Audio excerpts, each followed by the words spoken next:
wanted to welcome my co-host, Dr. Tamar Salibian, and I want her to introduce herself before I introduce myself. Go ahead, Tamar. Welcome, everybody. I'm very excited for this webinar today. Excited to co-facilitate with Sarah. And if you have any questions, drop them in the chat. I'm teaching this year with CAFE and the Transdisciplinary Studies program. And I am a CGU alum, Cultural Studies and Media Studies. Thank you so much, Tamar, for being here with me today. My name is Dr. Sarah Aburaisi. Fun fact, I'm a dentist in profession. But that was a long time ago. Not doing that. Nuh-uh. Currently, I'm a DRPH student. I'm an CAFE fellow, and I'm here today to give you a small webinar on how to make your presentations fun and interactive. At the beginning, I wanted to give it a very fun, pun intended title, like how to spice latte your presentations, but fall's not coming over in California. I don't know. We're just gonna wait and wait and wait. Without further ado, let's start. So we first start embracing the idea of creating a fun and interactive presentation even before creation of the presentation. If you decide from the moment of creating your presentation that I want this presentation to be engaging, you are setting yourself for success. So it starts way beyond having a first draft. I like to say that creating a very interesting presentation is like cooking a delicious cake. First, we start with fresh ideas. Think about adding that secret sauce of innovation that will make your audience taste buds tingle with excitement. But remember, just like marinating meat, it takes time. So allow yourself plenty of it. Don't rush the process. Therefore, if you have a lecture that is scheduled, start working as soon as you can. Let's not be a one-person kitchen. So I know that many chefs ruin the bake, but it's also very important that you gather your fellow chefs, maybe your colleagues in the same domain, maybe people that have given this lecture before, or maybe people that know your style of lecturing, and ask them for their opinions. Collaborations add the perfect blend of flavors to your dish, especially if your ask is very precise. So if you give the platform for someone to critique you, they might critique non-pivotal things. Make sure that you steer your colleagues into giving you exactly what you need to enhance, or maybe ask them a very specific question. What do you think about this particular slide? Or how can I make this slide more interactive, rather than just giving them a plain canvas and asking them to, hi, give me all the ideas you can, because then they might not help you particularly in what you need. Lastly, before you serve it up, give it a good taste test. Rehearse, rehearse, rehearse. With these ingredients in place, your presentation will be a mouth-watering success. Rehearsing is particularly very important, especially if you're giving like a webinar like I'm doing today. Also, maybe if you're giving your first lecture, because it sets the scene to the rest of the semester. First impressions do matter. And I think it's a very good habit to keep. So how to make a boring lecture interesting? So you do have like an old set of deck of slides, and you want to spaz it up. You want to make it more interesting. You have tried this presentation and it did not do what it's supposed to do. Your class was not engaging. Perhaps the material was too hard. Maybe it was not. There was something wrong, but you cannot put your finger on it. So how to transform a snooze-worthy lecture into an engaging journey in a piece of cake. So here's the recipe. First, remember that less is more. By that, maybe the words, too much words on your lecture slide is sometimes it's too much. So trim the excess. Focus on what truly matters. Next up, whip up some captivating slide designs. It's a press of a button on Google. Slide deck, slide ideas, slide templates. You'll have plenty. Pick and choose. Visuals that are not only complement your words, but also tell a story of their own. Those are bonuses. It makes your audience like think more and maybe deeper, or reflect with you, or engage on a different level. Then sprinkle in some storytelling. You have to rehearse your voice. So it's not all in monotone, and it's not all very excited and loud. So storytelling is very important. Channel your favorite storytelling person or your favorite news anchor. Channel them and try. You will develop after a while a voice of your own. But it doesn't hurt to borrow someone else's voice for a while. You're learning. It's a learning curve. People are different. You're not an entertainer. You're actually a lecturer, an academic, but you're trying your best to engage people. You can weave anecdotes. I know I've been talking about food for the past like 10 minutes. Yeah. You can add in examples into your talk to make it relatable, to make it memorable. Now, the secret ingredient is authenticity. Let your passion shine through. Be yourself. Even if you borrowed someone else's voice, be you, and connect with your audience on a personal level. Voila. Your once boring lecture is now an engaging masterpiece that will leave your audience begging for seconds. Pun intended. I like to believe that people do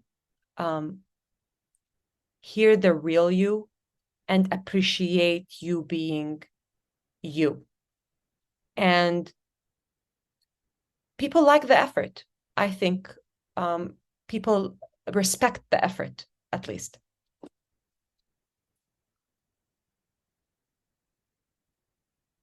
Moving on to presentation styles. So sometimes you might, especially if you're teaching something heavy or information heavy, or particularly harder, or a topic that needs more reflection, there are two presentation styles of many that I would like to introduce you to. There's something called micro lectures and pekakucha. I know it might be the first time you hear it, but it's called pekakucha. So let's talk about micro lectures for a while. Micro lecturing is a style where you do a short video, usually produced by the instructor. So I have a lecture that I want to give. Currently we're using LMS, learning management systems like Canvas, and some people use Blackboard and so many other things. You do give them a bit to prepare before your lectures do. So you usually, and that's called a flipped classroom approach, where you give them more things to read ahead of time so they come to your lecture prepared, or at least in the nose of what are we talking about today. One of those techniques is maybe you should put a micro lecture, which is a short video. It explains a single key concept for a specific skill. So it's a very short video. It shows your face. So it's not like a graphic design of some sort. No, it's you. You're explaining one key concept at a time. Talking about science of micro lectures, they have received increasing attention from researchers. They were trying to understand how to make such videos effective, robust, because they are now integral parts of online, hybrid, or face-to-face instruction, especially post-COVID. A micro lecture incorporates a set of innovative instruction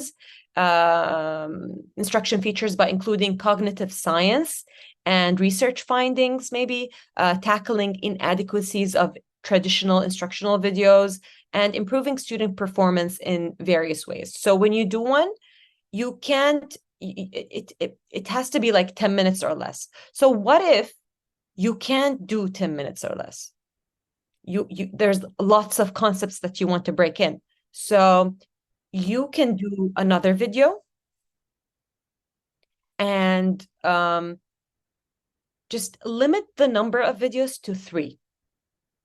So that's like the key component that I have to tell you. Like if you like micro lectures, they have to be 10 minutes or less, and you can't do more than 3. The first video, you have to tell them that this is a series of 3 videos. So you have your student engaging with you. So that's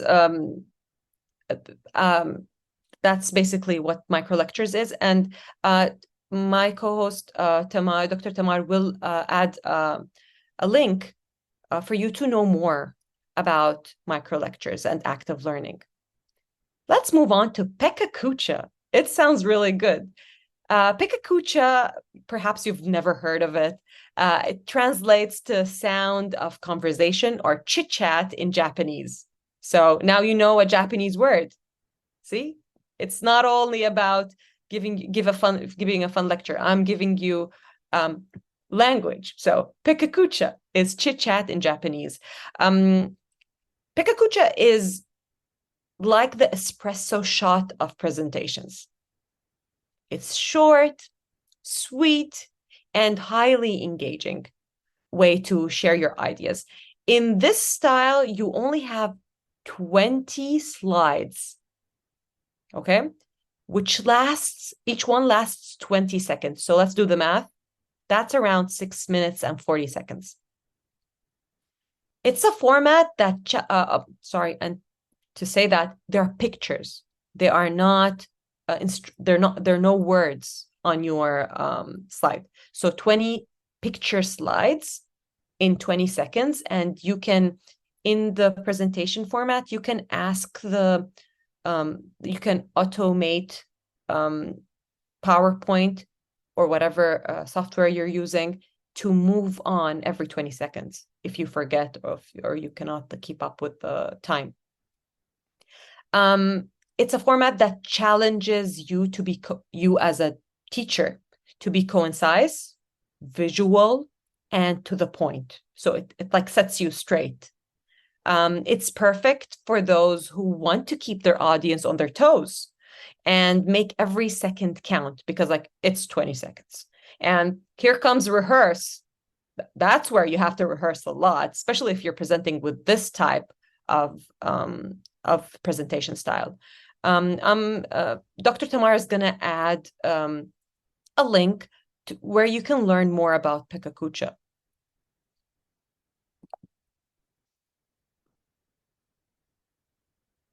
So, I think there's no link for Pekakucha. I'll be adding one soon. There is something, another style.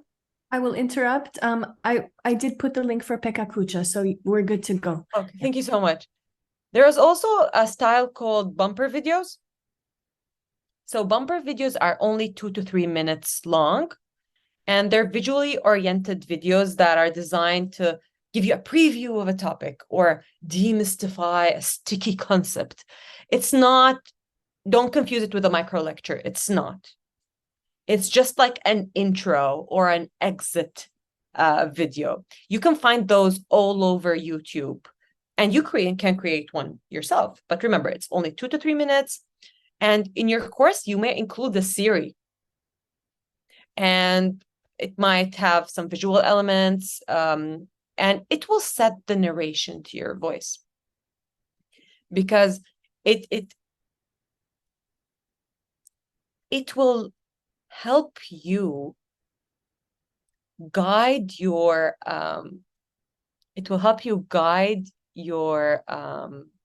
audience without over explaining yourself, so you stay focused. And again, you provided the video so the student can watch that over and over and over again.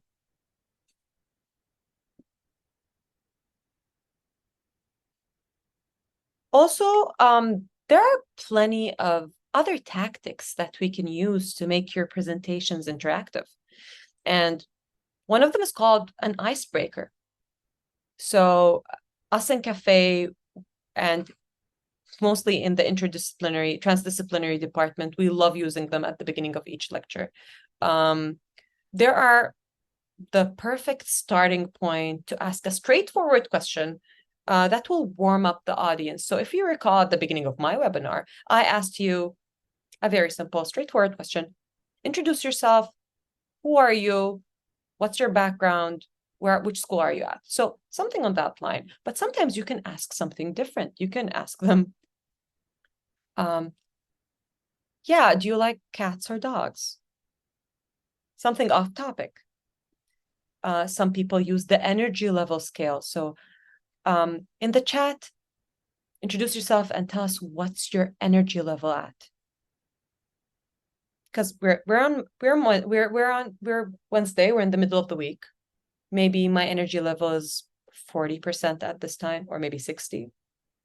Maybe I'm like at 20. Or maybe I'm at an 80 or a full capacity.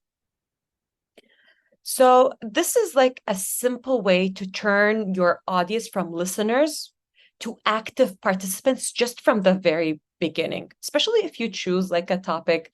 Pets are everyone's favorite thing to talk about,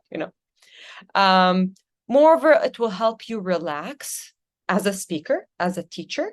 So you can, before you get to the main body of the presentation and deliver the most important points. Don't be afraid to use any humor. Be your authentic self. If you're a humorous person, lighten up the room. It's fine. It does not say anything about your professional self. You can also be humorous while being professional. Show your personality. It will lighten the mood. It will build good rapport with the crowd. And the audience is more likely to remember you if you make them laugh or smile. And in return, they will remember your ideas and your key points. This is not scientifically based. I did not do research about it, but I know that I like myself a light-hearted professor myself. Use effective language. So use inspiring language and adjust your tone to the voice of your voice to your advantage. So if you're talking about something very serious, you can change the tone of your voice. And if you're talking about something really fun and light, change that to do so. Don't be afraid to use different volumes of your voice to attract people. And this will inform the style of your presentation, whether it's formal or informal. And whatever the demographic of your audience is, it's important to make sure that you don't use too technical or not too technical enough terms. So you have to read the room, kind of like if you're around people that will better understand using less technical or more technical. Also ask the audience, allow them to interact, not put them like on the spot like that, but maybe ask engaging, reflective questions that might entice one or two of your audience to speak up. It will make them feel part of your presentation and encourage people to take part and join in. Maybe you can use a poll question or use word clouds. Lastly, share the presentation role. So invite people, invite the guest speakers to have it. It's a great way to change the topic. So it will get a new perspective. It will switch up the presentation styles. It will help you to re-engage your audience. So I'm going to use it right now. Tamar, you had your hands up. What did you wanted to ask or say? Well, this is wonderful because you mentioned inviting participants and also inviting guests. And I just wanted to point to, thank you, Christopher, for including a link in the chat regarding how humor boosts retention. And it talks about dopamine levels. So there is data and science out there on this. And so, you know, I think humor is crucial for many different languages existing in life. But also I wanted to add, you know, to be sort of mindful of, again, reading the room. So if there is something that is very culturally specific, for example, to sort of ask and gauge whether folks may know the reference, you know. So sometimes a joke, you'll say it and people are like, I don't know what she's talking about. Read the room, yeah. Yeah. So, you know, to sort of provide context also can help. And to do it, you can rehearse and do it in a way that doesn't feel so, you know, academic, like this is the backstory of this joke, like that, you know, rehearse to make it literature review of the joke. Review of the humor, but you also want to rehearse so that it feels seamless and you are providing the context, but you're also it's like there are layers to it, right? Like you're enjoying and being authentic, but also pointing to a reference that maybe one of the or many of the participants don't yet know. That's true. Thank you for adding that. See, new perspective, a change up. That's cool. Also, in the era of artificial intelligence, don't be afraid to utilize the tools that are within your grasp. So there, from many tools, there are, I pulled a bunch and I want to tell you a little thing about each one of them. Maybe they're not the best. Maybe you're going to find more. Maybe this is going to be outdated in a year. I don't know. But these are the tools that I know, and I think that they're useful to make things more engaging for you and for your audience. So the first one I want to call out is EduAid. This site is out of this world, because you can literally do it all, from lesson planning to creating handouts. It's just out of this world. It will provide you more time to work on your maybe presentation skills. You'll have more on hand because you already have that planned out. Another one is called Magic Tools. This site is similar to EduAid, except it's also like, it includes fun options like teacher joke generator. But again, like, review that before saying it. And even like rap makers. Okay. Question Well is one of my top favorites, because if you, like me, like to create a Blue Kit or a Gimmick Kit or a Kahoot or quizzes, the question generator is literally wild. It also exports directly to the platforms that we use in CGU. Lastly, Gamma. Gamma is the aesthetic of the slide. So Gamma is an AI presentation slide deck creator. It will save you some time, maybe. It will help you aesthetically make them pleasing. You can have a gorgeous presentation in literally seconds. Tamar, you wanted to add something. Yes, from the chat, Mia had asked, are these tools free to use? Some of these Those are. are, yeah, Yeah. those are. Those four are, but I think there are like some embedded features that require extra pay, but generally you can work throughout those free of charge. That's why I like those particularly. There are many others, but they're like you can't even try them without having to pay for them. I wanted to give us some time to thank you all for coming, and I want to open like the polls so we can ask you how satisfied were you with this event, and have some few information about you. We're going to open the floor for any questions that you have, so please go ahead, ask away. We're here to answer.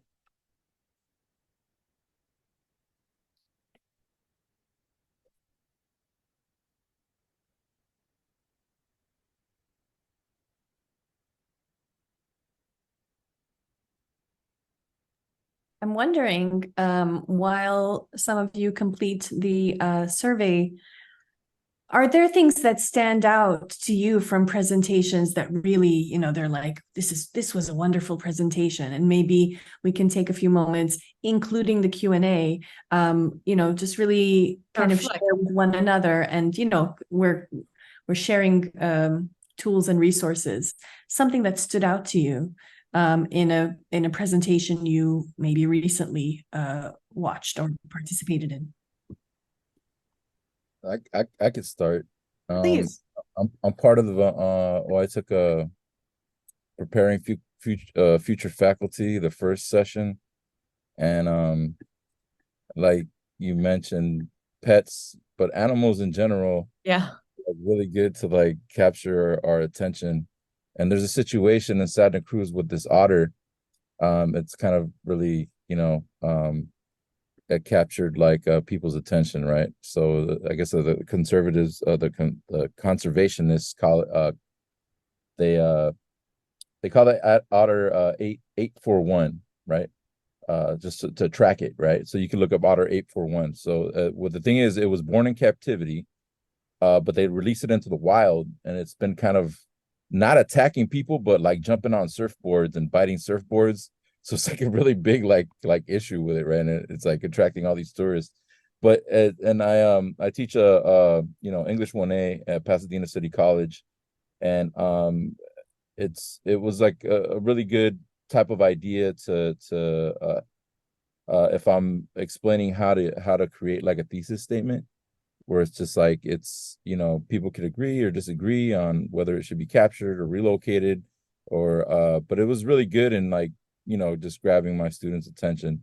And I kind of like worked it out in preparing future faculty, and it's like about 15 minutes. But so yeah, animals, uh uh use animals in your stuff.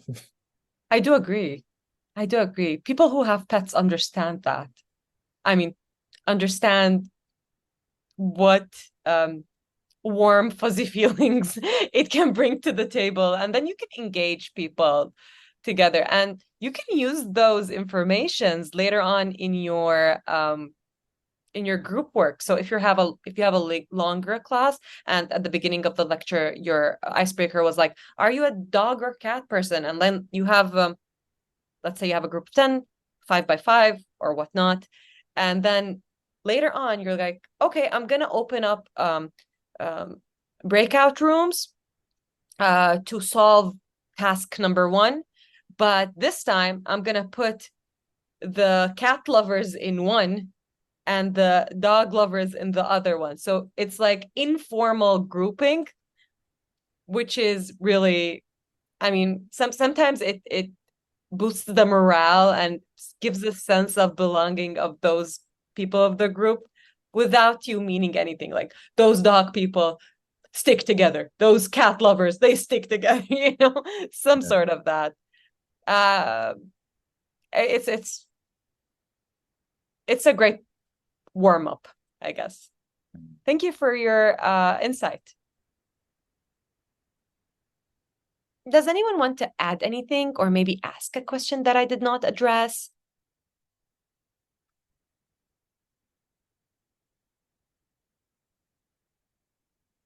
Okay. I would like to thank you all for attending our webinar here at Cafe, and thank you for answering the poll. I would like to ask you to keep an eye on your emails and on the webinar website for our upcoming webinars. Thank you all for coming and attending. I hope you have a great rest of the day.